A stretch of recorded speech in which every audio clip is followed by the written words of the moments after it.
अस्सलाम वालेकुम व्यूअर्स। 133 किस कब रिलीज होगी? 133 किस की सबसे अहम पेशरफ्त क्या होगी? क्या जहर कुतई वाकई ही बदल गया है?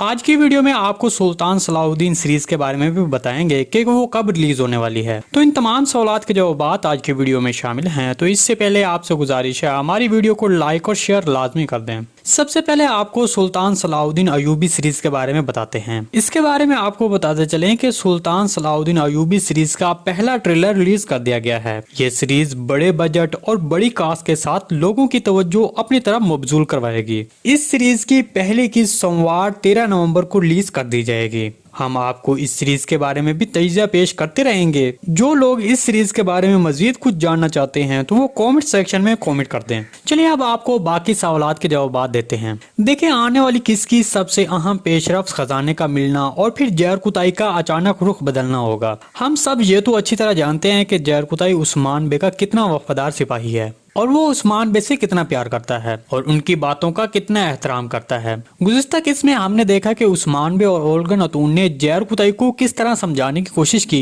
कि वो खामोश होकर नहीं बैठे रहे, वो मुसलसल तुम्हें तलाश करते रहे हैं और आखिर में जब उस्मान बे तुम्हें लैफ्के के लिए लेने गए तो वहाँ एक जाल में भी फंस गए। तो देखिए, इन सब बातों को सुनने के बाद जहर कुतई को चाहिए था कि वो उस्मान बे की बातों पर यकीन कर लेता, लेकिन उसने यकीन नहीं किया और वहाँ से चला गया और सीधा याकूब बे के पास जाकर पनाह ले ली। तो देखिए, अब उस्मान बे के सबसे वफादार सिपाही का याकूब बे की सफ में शामिल होना, तो इससे तो यही जाहिर होता है कि अब कुछ वक्त के बाद उस्मान बे की मनसूबबंदी शुरू हो जाएगी, क्योंकि अभी तो उस्मान बे को पसे मंजर में दिखाया जा रहा है और याकूब बे का भारी पल्ला दिखाया जा रहा है। देखिए, उस्मान बे की फिलहाल तो यही मनसूबाबंदी होगी कि वो ऊपर से याकूब बे की बात मान लेगा और फिर जरूरत पड़ने पर मुदाखलत करेगा। मेरे तजज़िये के मुताबिक जब उस्मान बे को मुदाखलत करने की जरूरत होगी तब वो जहर कुतई का इस्तेमाल करेगा। इससे पहले कोहनूर भी उस्मान बे की हिदायत पर एसमिहान सुल्तान के पास चला गया था और फिर बुरहान वजीर आलम शाह के पास जाता है। बाद में हमने देखा कि कोहनूर और फिर बुरहान भी उस्मान बे के मंसूबे के तहत अमल कर रहे थे।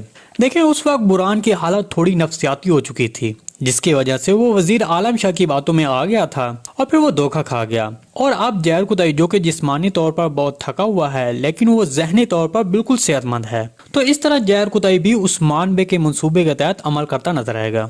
जी दोस्तों, इस सारी रिपोर्ट के बारे में आपको क्या लगता है? कॉमेंट सेक्शन में अपनी राय का इजहार हमारे साथ लाजमी कीजिएगा। आज की वीडियो भाई यहीं तक थी, उम्मीद है आपको पसंद आई होगी। अगर हमारी वीडियो आप तक बर वक्त नहीं पहुंच रही तो हमारे चैनल को सब्सक्राइब कर लें और बेल आइकन लाजमी प्रेस कर लें ताकि हर आने वाली नई वीडियो की नोटिफिकेशन आप तक बर वक्त पहुंचता रहे। वीडियो अच्छी लगी तो इसको लाइक शेयर कर दें। मिलते हैं किसी नई वीडियो के साथ, अब तक के लिए अल्लाह हाफिज।